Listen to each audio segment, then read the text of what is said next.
I like this. The speculation in this time where you're full of optimism before you get somebody like Tony Pulis. Well, that aged well. Jesus Christ. So Tony Pulis has been appointed Sheffield Wednesday manager. It looked like it all week. It's probably only been one guy on Chansiri's mind, to be honest. Apparently, it's heavily linked that he was going to get the job. It was between him and Monk last time. So the fact he's gone with his choice that he didn't make last time, I don't know how to feel about this one. I really don't. I'm kind of on the fence because obviously I've mocked quite a little bit in the past. But I am going to look at this as objectively as I possibly can and try and forget the part where I made loads of jokes about Pulis and the boring football. Yeah. So this is going to be really good for people who want Barry Bannon gone because Tony Pulis hates Barry Bannon and half of the fan base has decided that Barry Bannon isn't the next coming of Zidane anymore. So they've decided they want him gone. So maybe the boring football coming in with pushing Barry Bannon out the door, that'll please some people, so I'm sure the fan base will be happy in that respect. Our midfield are also going to get really strong necks from the fact they're going to be watching the ball go over their head multiple times, straight from the defence all the way to the attack. We haven't got Big Dave anymore, but this would be the perfect sort of time for him. Okay, I had to get them in there. I had to have some go about the boring football because it's the bygone with Tony Pulis, isn't it? However, he does have quite a bit of credibility as a manager.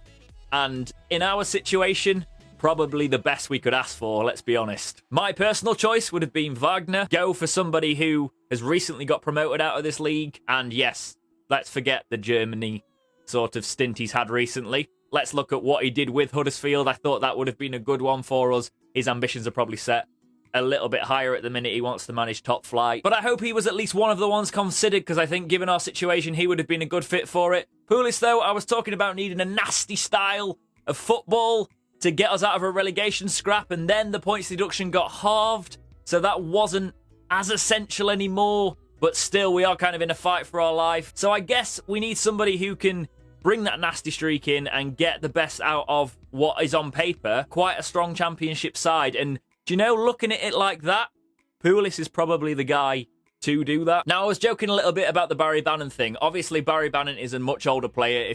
What happened there, for those who don't know, is Pulis didn't fancy him when he had him at Palace, and he was the main reason that Bannon pretty much left Palace, allegedly. I think Bannon spoke out about how the two didn't see eye to eye, but you've got to remember, that was some time ago now. Barry Bannon is an experienced championship midfielder, often considered one of the best. So I think we don't have to worry about the Bannon thing. I think even though he doesn't suit the hoof style that people tag with Pulis, maybe he's not going to bring that to Wednesday. Maybe he's going to bring a bit of that, but maybe we'll utilise the actual players we've got because he hasn't got a window until January, so he's definitely going to have to do some work with the current squad. Over 5 years ago now, that whole Bannon thing as well, so he's definitely somebody who can go box to box, so if you need somebody running up behind the attack and linking up the attack, so even if those long balls, let's take the long balls. It might not be long ball football, guys. There's hope. If it's not long ball football, then cool. But if it is, Bannon is the ideal sort of midfielder that will run absolutely miles and miles in a game to be getting on the end of everything, and he can just have the midfield to himself. So I think we're safe with the Bannon thing. Moving on. Nobody said at Stoke when they were getting nasty results. Obviously, it became a cold, rainy night in Stoke.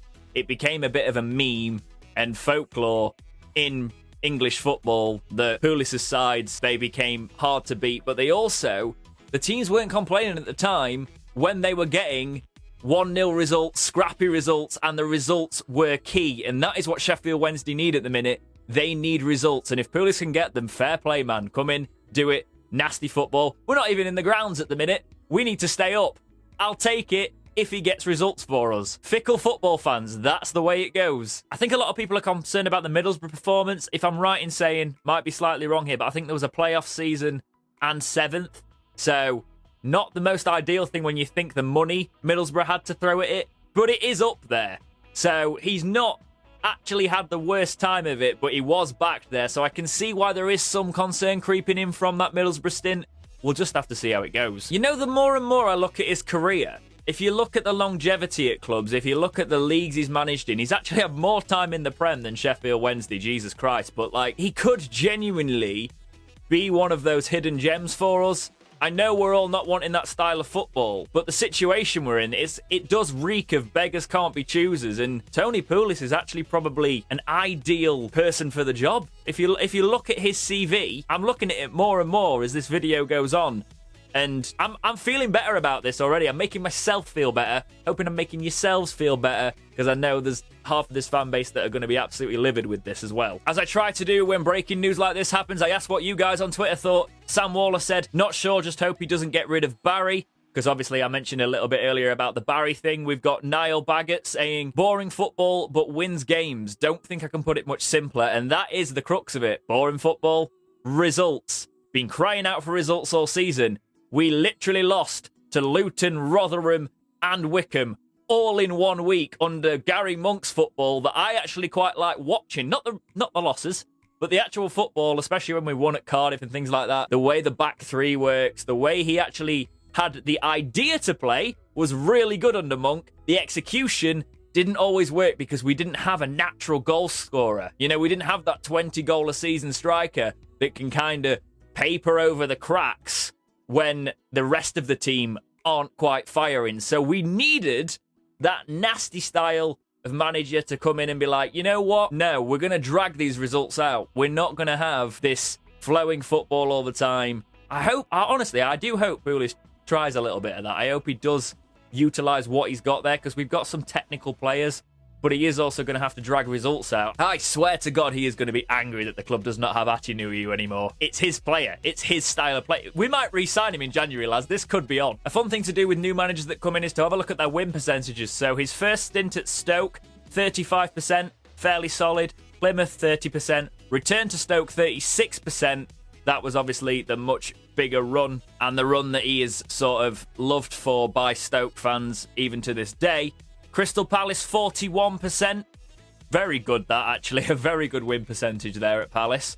West Brom, 29%. And then Middlesbrough was 30%. So he's, apart from that 29.29% there on the first West Brom thing, he's not dropped below 30%. We have had managers with better win ratios in the past, but if you look at the teams he's managed, that's fairly solid. Now, I just looked on the club website to see if there's anything interesting that they put about his contracts or things like that, but they have only literally listed his history. So if you want to learn a bit more about Pulis, if you don't know too much, if you're slightly newer to football, go check that out. If you're a younger Wednesday fan that doesn't know too much about Pulis, have a look at that. It says nothing about the contract. The rumours were that originally it was meant to be like an end of the season deal, see what happens, but then I saw some journos saying that it was going to be a 2.5-year deal, which I would prefer, because then you've got a manager coming in that's not like, well, throw away at the end of this season, it's not my problem. If there's a longer contract there's more of an incentive, that sort of carrot at the end of the stick to progress with this team, build more.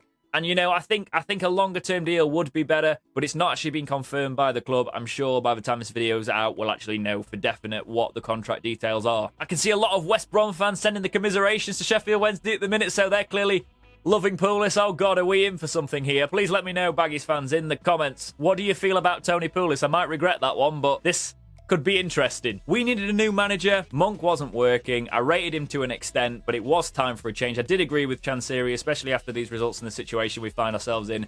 We should be doing better than we are doing if you look at our squad. Pulis is at least going to bring a different aspect to it. We haven't had managers that are known for boring football in a long time, so maybe we'll have to remember what that boring football actually is, because we've always had managers that want to come in and say, oh, I want to play attacking football. Carlos, look at his style of football. Monk's style was like that. Let's forget about the man with the moustache. I can't do that anymore. But Pulis coming in brings that different vibe to it. It's that sort of Redknapp's, well, he was Redknapp's assistant for a while, wasn't he? So he brings that Redknapp style game, and I guess something that is branded himself. He's branded his own style of football. I said an Allardyce type. I said a Warnock type. I guess Pulis comes under that category, you know? There is those style of managers, and if he can get the best out of the players, I'm all for it. I want to know what you guys think. Is this a good appointment? Is it the right appointment at this moment in time for Sheffield Wednesday Football Club? Any concerns? Any thoughts in general, really? Put them down in the comments section below.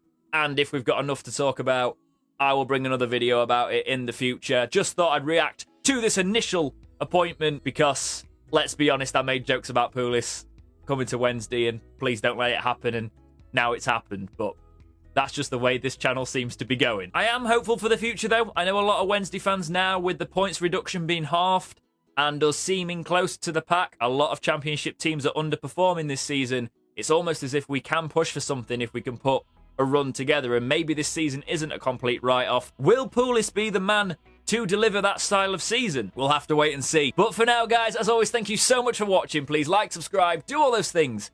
Keep watching right here on Dexterity Box.